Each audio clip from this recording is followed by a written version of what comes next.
ನಮಸ್ಕಾರ ಎಲ್ಲರಿಗೂ. ನಾನು doctor Shilpa Bhat, Subodh skin and cosmetic clinic ಬೆಂಗಳೂರಿಂದ.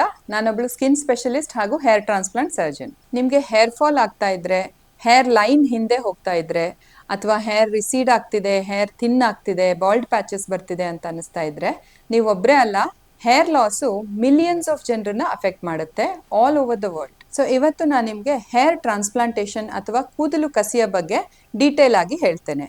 ಯಾರು ಕಸಿ ಮಾಡ್ಕೋಬಹುದು, ಯಾರಿಗಿದ್ರ ಉಪಯೋಗ ಆಗುತ್ತೆ, ಪ್ರೊಸೀಜರ್ ಹೇಗಿರುತ್ತೆ, ಯಾವುದೆಲ್ಲ ವಿಧಾನ ಇದೆ, ರಿಕವರಿ ಹೇಗಿರುತ್ತೆ, ಅನಸ್ತೀಶಿಯಾ ಹೇಗಿರುತ್ತೆ, ಅದ್ರ ರಿಸಲ್ಟ್ಸ್ ಏನು ಎಕ್ಸ್ಪೆಕ್ಟ್ ಮಾಡ್ಬೋದು, ಎಂಟೈರ್ ಥಿಂಗ್ನ ಇವತ್ತಿನ ವಿಡಿಯೋದಲ್ಲಿ ಡಿಸ್ಕಸ್ ಮಾಡೋಣ.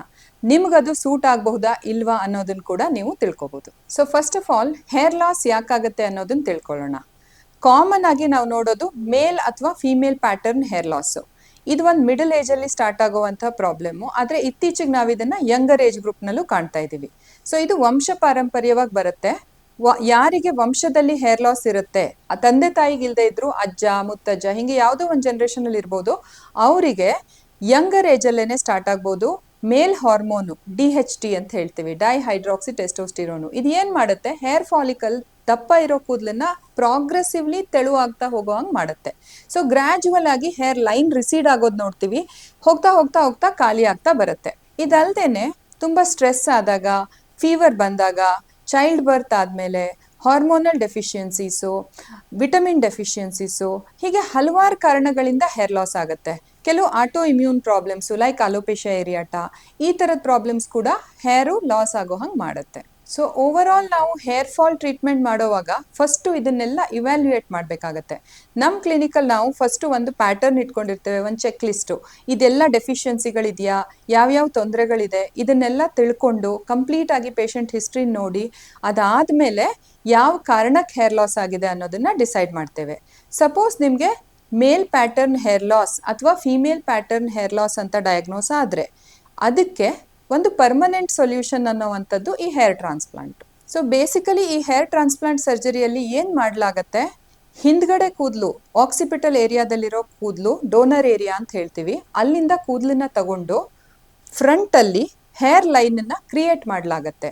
ಸೊ ಬೇಸಿಕಲಿ ಆಕ್ಸಿಪಿಟಲ್ ಹೇರ್ ಇದೆಯಲ್ಲ, ಅದು ಮೇಲ್ ಹಾರ್ಮೋನ್ಸಿಗೆ ರೆಸಿಸ್ಟೆಂಟು.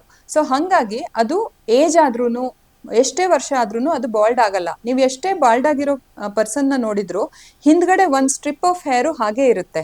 ಸೊ ಆ ಹೇರು, ಆ ಪ್ರಾಪರ್ಟಿನ ಉಪಯೋಗಿಸ್ಕೊಂಡು ಕೂದಲನ್ನ ರೀಡಿಸ್ಟ್ರಿಬ್ಯೂಟ್ ಮಾಡಲಾಗತ್ತೆ. ಸೊ ಹಿಂದ್ಗಡೆ ಇರೋ ಕೂದಲನ್ನ ಮುಂದ್ಗಡೆಗೆ ತಂದು ಅದನ್ನ ಡಿಸ್ಟ್ರಿಬ್ಯೂಟ್ ಮಾಡಿ ಈವನ್ ಆಗಿ ಹಾಗೂ ಹೇರ್ ಲೈನ್ ಚೆನ್ನಾಗಿ ಕಾಣೋ ಹಾಗೆ ಮಾಡ್ಲಾಗತ್ತೆ. ಸೊ ಈ ಕೂದಲು ಕಸಿ ಅನ್ನೋವಂಥದ್ದು ನಿಮ್ ಕೂದಲನ್ನ ನಿಮ್ಗೆ ಹಾಕಲಾಗತ್ತೆ ಹೊರತು ಬೇರೆಯವ್ರ ಕೂದಲನ್ನ ಟ್ರಾನ್ಸ್ಪ್ಲಾಂಟ್ ಮಾಡ್ಲಿಕ್ಕೆ ಆಗೋದಿಲ್ಲ. ಸೊ ಈ ಕೂದಲು ಕಸಿಯಲ್ಲಿ ಎರಡು ಮೇನ್ ಟೆಕ್ನಿಕ್ ನ ಫಾಲೋ ಮಾಡ್ಲಾಗತ್ತೆ. ಒಂದು FUT ಅಂತ, ಇನ್ನೊಂದು FUE. FUT ಸ್ವಲ್ಪ ಹಳೆ ಮೆಥಡ್, ಆದ್ರೆ ಈಗಲೂ ಫಾಲೋ ಮಾಡ್ಲಾಗತ್ತೆ. ಏನ್ ಮಾಡ್ತೀವಿ, ಹಿಂದ್ಗಡೆಯಿಂದ ಒಂದು ಸ್ಟ್ರಿಪ್ ನ ತಗೊಂಡು ಒಂದು ಎಂಟೈರ್ ಸ್ಕ್ಯಾಲ್ಪ್ ಸ್ಕಿನ್ ನ ರಿಮೂವ್ ಮಾಡಿ, ಅಲ್ಲಿ ಸೂಚರ್ ಮಾಡಿ ಒಂದು ಉದ್ದದ ಮಾರ್ಕ್ ಬರುತ್ತೆ ಅಲ್ಲಿ. ಸೊ ಆ ಕೂದಲನ್ನ ಕಟ್ ಮಾಡಿ ಫ್ರಂಟ್ ಅಲ್ಲಿ ನೆಡ್ಲಾಗತ್ತೆ. ಸೊ ಈ ಟೆಕ್ನಿಕ್ಕು ಯಾವಾಗ ತುಂಬಾ ಕೂದಲು ಬೇಕಾಗಿರುತ್ತೆ ಕಸಿ ಮಾಡ್ಲಿಕ್ಕೆ, ಅಂತ ಟೈಮಲ್ಲಿ ಈ ಟೆಕ್ನಿಕ್ ನ ಫಾಲೋ ಮಾಡ್ಲಾಗತ್ತೆ. ಸೊ ಇದರಲ್ಲಿ ಒಂದು ಡಿಸ್ಅಡ್ವಾಂಟೇಜ್ ಅಂದ್ರೆ ಹಿಂದ್ಗಡೆ ಒಂದು ಲೈನ್ ಇರುತ್ತೆ, ಹಾಗಾಗಿ ಆ ಸ್ಕಾರ್ ಕಾಣಿಸೋ ತರ ಇರುತ್ತೆ, ಹಾಗೂ ರಿಕವರಿ ಟೈಮ್ ಕೂಡ ಸ್ವಲ್ಪ ಜಾಸ್ತಿ ಇರುತ್ತೆ. ಈಗಿನ ಮೆಥಡ್, ಹೆಚ್ಚಾಗಿ ಫಾಲೋ ಮಾಡೋ ಮೆಥಡ್ FUE. FUE ಅಲ್ಲಿ ಏನ್ ಮಾಡ್ತೀವಿ ಅಂದ್ರೆ, ಒಂದೇ ಫಾಲಿಕಲ್ನ ಒಂದು ಇನ್ಸ್ಟ್ರೂಮೆಂಟ್ ಇಂದ ಎಕ್ಸ್ಟ್ರಾಕ್ಟ್ ಮಾಡಲಾಗತ್ತೆ.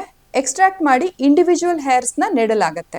ಸೊ ಹೀಗೆ ಮಾಡೋದ್ರಿಂದ ಏನಂದ್ರೆ, ಡೋನರ್ ಏರಿಯಾದಲ್ಲಿ ಸ್ಕಾರ್ ಆಗಲ್ಲ, ಹಾಗೂ ರಿಸಿಪಿಯಂಟ್ ಏರಿಯಾದಲ್ಲಿ ಗ್ರೋತ್ ಕೂಡ ಚೆನ್ನಾಗಿರುತ್ತೆ. ಎರಡು ಟೆಕ್ನಿಕ್ ಇಂದನೂ ನ್ಯಾಚುರಲ್ ರಿಸಲ್ಟ್ಸ್ ನ ಕ್ರಿಯೇಟ್ ಮಾಡಬಹುದು. ನ್ಯಾಚುರಲ್ ಲುಕಿಂಗ್ ಹೇರ್ ಲೈನ್ ನ ಕ್ರಿಯೇಟ್ ಮಾಡೋದು ನಿಮ್ಮ ಸರ್ಜನ್ ನ ಎಕ್ಸ್ಪರ್ಟೀಸ್ ಮೇಲೆ ಡಿಪೆಂಡ್ ಆಗುತ್ತೆ. ಸೊ ಯಾರು ಈ ಹೇರ್ ಟ್ರಾನ್ಸ್ಪ್ಲಾಂಟ್ಗೆ ಐಡಿಯಲ್ ಕ್ಯಾಂಡಿಡೇಟು, ಯಾರಿಗೆಲ್ಲ ಕಸಿ ಮಾಡ್ಬೋದು ಅನ್ನೋದನ್ನ ನೋಡೋಣ. ಸೊ ಯಾರಿಗೆ ಈ ಕೂದಲು ಕಸಿ ಟ್ರೀಟ್ಮೆಂಟ್ ನ ಮಾಡ್ಬೋದು? ಸೊ ಪೇಷಂಟ್ಗೆ ಏಜು ಅಟ್ಲೀಸ್ಟ್ 25 ಇಯರ್ಸ್ ಆಗಿರಬೇಕು. ತುಂಬ ಯಂಗ್ ಪೇಷಂಟ್ಸಿಗೆ ಹೇರ್ ಟ್ರಾನ್ಸ್ಪ್ಲಾಂಟ್ ಮಾಡೋದು ಐಡಿಯಲ್ ಅಲ್ಲ. ಸೊ ಟ್ರಾನ್ಸ್ಪ್ಲಾಂಟ್ ಮಾಡುವಾಗ ಹೇರ್ ಲಾಸ್ ಎಷ್ಟಾಗಿದೆ, ಎಷ್ಟು ರೆಸಿಪಿಯಂಟ್ ಏರಿಯಾ ಇದೆ, ಎಷ್ಟು ಗ್ರಾಫ್ಟ್ ಬೇಕಾಗುತ್ತೆ, ಎಷ್ಟು ಡೋನರ್ ಏರಿಯಾ ಇದೆ, ಅಷ್ಟರಿಂದ ಹಾರ್ವೆಸ್ಟ್ ಮಾಡ್ಲಿಕ್ಕೆ ಆಗುತ್ತಾ ಅನ್ನೋದನ್ನ ಫಸ್ಟ್ ಅಸೆಸ್ ಮಾಡ್ತೀವಿ. ಸೊ ಅವಾಗ ನಮಗೆ ಹೇರ್ ಟ್ರಾನ್ಸ್ಪ್ಲಾಂಟ್ಗೆ ಐಡಿಯಲ್ ಕ್ಯಾಂಡಿಡೇಟ್ಸ್ ಅಂದರೆ grade 3 and grade 4 baldness, grade 2 and grade 3 ಅವರು ಕೂಡ ಮಾಡ್ಕೋಬೋದು. ಆದರೆ ತುಂಬ ಬಾಲ್ಡ್ ಆಗಿ ಗ್ರೇಡ್ 5 ಟು ಗ್ರೇಡ್ 7 ಇದ್ದಾಗ ಡೋನರ್ ಏರಿಯಾ ಮೇಲೆ ಡಿಪೆಂಡ್ ಆಗುತ್ತೆ. ಡೋನರ್ ಏರಿಯಾ ಚೆನ್ನಾಗಿದ್ರೆ ಅವರು ಕೂಡ ಟ್ರಾನ್ಸ್ಪ್ಲಾಂಟ್ ಮಾಡ್ಕೋಬೋದು. ನಿಮ್ಮ ಹೆಲ್ತ್ ಕಂಡೀಷನ್ ಚೆನ್ನಾಗಿದ್ದು, ಮೆಡಿಕಲ್ ಟ್ರೀಟ್ಮೆಂಟ್ ತಗೊಂಡು ನಿಮ್ಮ ಸ್ಕ್ಯಾಲ್ಪ್ನ ಇಂಪ್ರೂವ್ ಮಾಡ್ಕೊಂಡಿದ್ರೆ ಹೇರ್ ಟ್ರಾನ್ಸ್ಪ್ಲಾಂಟ್ಗೆ ಐಡಿಯಲ್ ಕ್ಯಾಂಡಿಡೇಟ್. ಸೊ ಒಂದು ಟಿಪಿಕಲ್ ಹೇರ್ ಟ್ರಾನ್ಸ್ಪ್ಲಾಂಟ್ ಪ್ರೊಸೀಜರ್ ಹೇಗಿರುತ್ತೆ ಅನ್ನೋದನ್ನ ನಾನೀಗ ಎಕ್ಸ್ಪ್ಲೈನ್ ಮಾಡ್ತೇನೆ. ಸೊ ಜನರಲಿ ಇದನ್ನ ಬೆಳಿಗ್ಗೆ ಬೇಗ ಸ್ಟಾರ್ಟ್ ಮಾಡ್ತೇವೆ. ನೀವು ಬೇಗ ತಿಂಡಿ ತಿಂದು ಬಂದು, ಸೊ ನಿಮಗೆ ಬೇಸಿಕಲಿ ಒಂದು ಲೋಕಲ್ ಅನಸ್ತಿಷ್ಯ ಕೊಡ್ಲಾಗತ್ತೆ ಸ್ಕ್ಯಾಲ್ಪ್ಗೆ ಹಿಂದ್ಗಡೆ. ಉಲ್ಟಾ ಮಲ್ಕೊಂಡಿರ್ತೀರ ಸ್ವಲ್ಪ ಹೊತ್ತು ನೀವು ಹಾರ್ವೆಸ್ಟ್ ಮಾಡೋವರೆಗೂ. ಸೊ ಫಸ್ಟು ಡೋನರ್ ಹಾರ್ವೆಸ್ಟ್ ಆಗುತ್ತೆ, ಗ್ರಾಫ್ಟ್ನ 1 by 1 ಪಿಕ್ ಮಾಡಲಾಗತ್ತೆ. ನಾನೀಗ ಎಕ್ಸ್ಪ್ಲೇನ್ ಮಾಡ್ತಿರೋವಂಥ ಟೆಕ್ನಿಕ್ಕು FUE ಅಂತ ಟೆಕ್ನಿಕ್ಕು. ನಮ್ಮ ಕ್ಲಿನಿಕಲ್ಲಿ ನಾವು ಕಾಮನ್ ಆಗಿ ಇದೇ ಟೆಕ್ನಿಕ್ನ ಫಾಲೋ ಮಾಡ್ತೀವಿ. ಗ್ರಾಫ್ಟ್ ಹಾರ್ವೆಸ್ಟ್ ಮಾಡಿದ್ಮೇಲೆ ಗ್ರಾಫ್ಟ್ ಕ್ವಾಲಿಟಿನ ಅಸೆಸ್ ಮಾಡಲಾಗತ್ತೆ.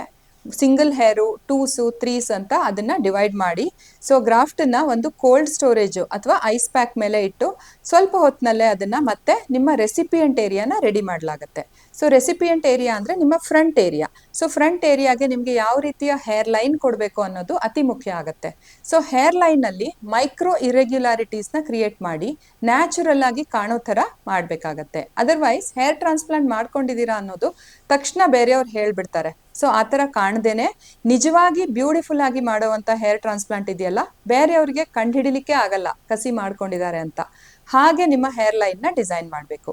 ಸೊ ಹೇರ್ ಲೈನ್ನ ಆ್ಯಂಗಲ್ಸ್ ಆಗಿರ್ಬೋದು, ಹೇರ್ ಲೈನ್ ಡಿಸೈನ್ ಮಾಡುವಾಗ ಅವರ ಮುಖದ ಶೇಪಿಗೆ ಹೇಗೆ ಪರ್ಫೆಕ್ಟ್ ಆಗಿ ಮಾಡಬೇಕು ಅನ್ನೋದು ಕೂಡ ತುಂಬ ಮುಖ್ಯವಾಗುತ್ತೆ. ಸೊ ಡಿಸೈನ್ ಮಾಡಿದ ಹೇರ್ ಲೈನ್ನಲ್ಲಿ ಹೇಗೆ ಟ್ರಾನ್ಸ್ಪ್ಲಾಂಟ್ ಮಾಡಬೇಕು, ಯಾವ ಡೈರೆಕ್ಷನಲ್ಲಿ ಟ್ರಾನ್ಸ್ಪ್ಲಾಂಟ್ ಮಾಡಬೇಕು, ಅದು ಕೂಡ ಟೆಕ್ನಿಕಲಿ ತುಂಬ ಇಂಪಾರ್ಟೆಂಟು. ಸೊ ಅದನ್ನೆಲ್ಲ ಮಾರ್ಕ್ ಮಾಡಿಕೊಂಡು, ಸೊ ಡೋನರ್ ಏರಿಯಾಯಿಂದ ಏನು ಗ್ರಾಫ್ಟ್ನ ತೆಗೆದಿರ್ತೀವಿ ಹೇರ್ಸ್ನ, 1 by 1 ಅದನ್ನು ಸ್ಲಿಟ್ಸ್ ಮೂಲಕ ನಿಮ್ಮ ಹೇರ್ ಲೈನಿಗೆ ಇಂಪ್ಲಾಂಟ್ ಮಾಡಲಾಗತ್ತೆ. ಸೊ ಇಂಪ್ಲಾಂಟೇಷನ್ ಪ್ರೊಸೀಜರು ಒಂದು 2 ರಿಂದ 3 ಗಂಟೆ ತಗೊಳ್ಬೋದು. ಅದಾದಮೇಲೆ ನಿಮ್ಮ ಡ್ರೆಸ್ಸಿಂಗ್ ಮಾಡ್ತೇವೆ ಹಿಂದ್ಗಡೆ, ಹಾಗೂ ನೀವು ಹೊರಡೋದಕ್ಕೆ ರೆಡಿ ಇರ್ತೀರಾ. ಸೊ ಈ ಎಲ್ಲ ಪ್ರೊಸೀಜರ್ ಮಾಡುವಾಗ ನಿಮ್ಮ ಸ್ಕ್ಯಾಲ್ಪು ಕಂಪ್ಲೀಟ್ಲಿ ನಂಬಾಗೋ ಥರ ಲೋಕಲ್ ಅನಸ್ತೀಶಿಯಾನ ಕೊಡಲಾಗತ್ತೆ. ನೀವು ಡಾಕ್ಟರ್ ಜೊತೆ ಮಾತಾಡ್ತಾ ಇರ್ಬೋದು, ನೀವು ಫೋನ್ ನೋಡ್ತಾ ಇರ್ಬೋದು, ಇಲ್ಲ ನೀವು ಮ್ಯೂಸಿಕ್ ಕೇಳ್ತಾ ಇರ್ಬೋದು, ಇಲ್ಲ ನಿದ್ದೆ ಮಾಡೋದನ್ನು ಕೂಡ ಆಫ್ ಮಾಡ್ಬೋದು. ಸೊ ದ ಎಂಟೈರ್ ಪ್ರೊಸೀಜರ್ ಒಂದು 4 ರಿಂದ 8 ಗಂಟೆ ಕಾಲ ಬೇಕಾಗತ್ತೆ, ಡಿಪೆಂಡಿಂಗ್ ಆನ್ ನಿಮಗೆ ಎಷ್ಟು ಕೂದಲು ಕಸಿ ಮಾಡಬೇಕಾಗತ್ತೆ ಅನ್ನೋದ್ರ ಮೇಲೆ. ಸ್ವಲ್ಪ ಬಾಲ್ಡ್ನೆಸ್ ಇದ್ರೆ 4 ಅವರ್ಸಿಗೆಲ್ಲ ನಿಮ್ಮ ಟ್ರೀಟ್ಮೆಂಟ್ ಮುಗ್ದೋಗ್ಬೋದು. ತುಂಬ ಬಾಲ್ಡ್ ಆಗಿದ್ರೆ ಅಪ್ ಟು 8 ಅವರ್ಸ್ ಬೇಕಾಗ್ಬೋದು. ಆದರೆ ಒಂದು ದಿನದಲ್ಲಿ ಅಪ್ರಾಕ್ಸಿಮೇಟ್ಲಿ ಒಂದು 3000 ಕೂದಲನ್ನು ಮಾತ್ರ ಹಾಕ್ಲಿಕ್ಕಾಗತ್ತೆ. ತುಂಬ ಜಾಸ್ತಿ ಬಾಲ್ಡ್ ಇರೋರಿಗೆ ಸೆಕೆಂಡ್ ಸೆಷನ್ ಕೂಡ ಬೇಕಾಗ್ಬೋದು. ಸೊ ಪ್ರೊಸೀಜರ್ ಆದಮೇಲೆ ನೀವು ಆರಾಮಾಗಿ ಊಟ ಮಾಡಿಕೊಂಡು ಮನೆಗೆ ಹೋಗ್ಬೋದು. ಸೊ ಮನೆಗೆ ಹೋದ್ಮೇಲೆ ಕೇರ್ ಇನ್ಸ್ಟ್ರಕ್ಷನ್ಸ್ನ ನಿಮ್ಗೆ ಹೇಳಲಾಗತ್ತೆ. ಕೆಲವು ಟ್ಯಾಬ್ಲೆಟ್ಸ್ ಇರುತ್ತೆ, ಪೇನ್ ಕಿಲ್ಲರ್ಸು ಮತ್ತು ಆ್ಯಂಟಿಬಯೋಟಿಕ್ಸು, ಅದನ್ನು ಕರೆಕ್ಟಾಗಿ ತಗೋಬೇಕು. ಒಂದು ಸ್ಪ್ರೇ ಕೊಡಲಾಗುತ್ತೆ, ನಾರ್ಮಲ್ ಸಲೈನ್ ಸ್ಪ್ರೇ. ಅದನ್ನು ನಿಯಮಿತವಾಗಿ ಸ್ಪ್ರೇ ಮಾಡಿಕೊಂಡು ಹೇರ್ ಫಾಲಿಕಲ್ಸ್ನ ಮಾಯಿಸ್ಟ್ ಆಗಿ ಕಾಪಾಡ್ಕೋಬೇಕು. ನಿದ್ದೆ ಮಾಡುವಾಗ ಸ್ವಲ್ಪ ಕೇರ್ ತಗೋಬೇಕಾಗತ್ತೆ. ಸೊ ನಿದ್ದೆ ಮಾಡುವಾಗ ಸ್ವಲ್ಪ ಹೆಡ್ ಎಂಡ್ನ ಎಲಿವೇಟೆಡ್ ಆಗಿ ಇಟ್ಕೊಂಡು ತುಂಬ ಉಲ್ಟಾ ಮಲ್ಕೊಳ್ಳೋದು ಆ ಥರ ಎಲ್ಲ ಮಾಡ್ದೇನೆ ಸ್ವಲ್ಪ ಒಂದು ಹೇರ್ ರೂಟ್ಸ್ ಬಿಡೋವರೆಗೂ ಸ್ವಲ್ಪ ಅದನ್ನು ಕಾಪಾಡ್ಕೊಳ್ಬೇಕಾಗತ್ತೆ. ಸೊ 2 ರಿಂದ 3 ದಿನದಲ್ಲಿ ನೀವು ನಾರ್ಮಲ್ ಸ್ಟೇಜಿಗೆ ಬಂದ್ಬಿಟ್ಟಿರ್ತೀರಾ.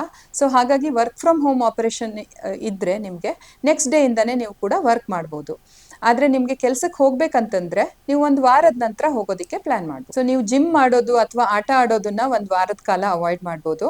ಸೊ ಆ ರಿಕವರಿ ಟೈಮಲ್ಲಿ ನೀವು ಸ್ವಲ್ಪ ಕೇರ್ಫುಲ್ ಆಗಿರ್ಬೇಕಾಗತ್ತೆ. ಗ್ರಾಫ್ಟ್ನ ಸ್ಕ್ರ್ಯಾಚ್ ಮಾಡೋದಾಗ್ಲಿ, ಇರಿಟೇಟ್ ಆಗಿ ಇಚ್ ಮಾಡೋದಾಗ್ಲಿ ಮಾಡಬಾರ್ದು.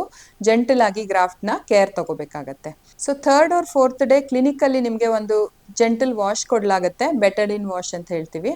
ಅದಾದ ನಂತರ ನಿಮಗೆ 7ನೇ ದಿನ ಅಥವಾ 8ನೇ ದಿನ ಮತ್ತೆ ಮೈಲ್ಡ್ ಆಗಿ ಶಾಂಪೂ ವಾಶ್ ಕೊಡಲಾಗತ್ತೆ.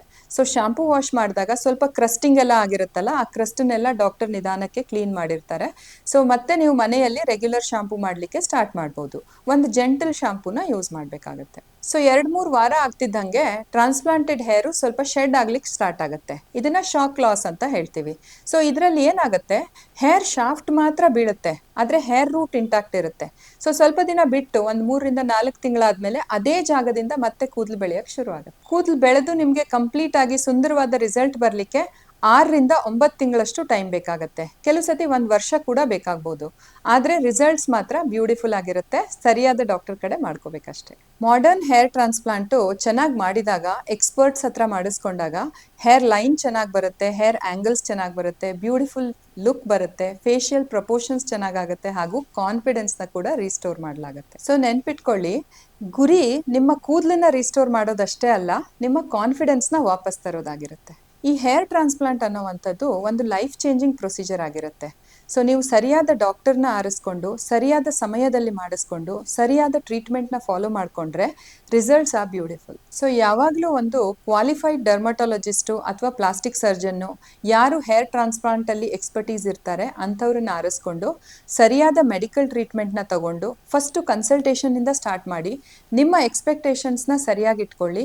ಏನು ಪಾಸಿಬಲ್ ಇದೆ ಅನ್ನೋದನ್ನು ಅರ್ಥಕೊಂಡು ಅದ್ರ ನಂತರ ಪ್ಲಾನ್ ಮಾಡ್ಕೊಳ್ಳೋದ್ರಿಂದ ನಿಮಗೆ ಬೆಸ್ಟ್ ರಿಸಲ್ಟ್ ಸಿಗ್ಬೋದು. ಸೊ ಈ ವಿಡಿಯೋ ನಿಮ್ಗೆ ಇಷ್ಟ ಆಗಿದ್ದಲ್ಲಿ ಒಂದು ಲೈಕ್ ಮಾಡಿ, ನಿಮ್ಮ ಫ್ರೆಂಡ್ಸಿಗೆ ಅಥವಾ ಫ್ಯಾಮಿಲಿ ಮೆಂಬರ್ಸಿಗೆ ಯಾರಿಗಾದ್ರೂ ಉಪಯೋಗ ಆಗುತ್ತೆ ಅಂದರೆ ಅವ್ರಿಗೆ ಶೇರ್ ಮಾಡಿ, ಹಾಗೂ ನಮ್ಮ ಚಾನೆಲ್ನ ಸಬ್ಸ್ಕ್ರೈಬ್ ಮಾಡ್ಕೊಳ್ಳಿ. ಹೀಗೆ ಸಪೋರ್ಟ್ ಮಾಡ್ತಾ ಇರಿ. Thanks for watching.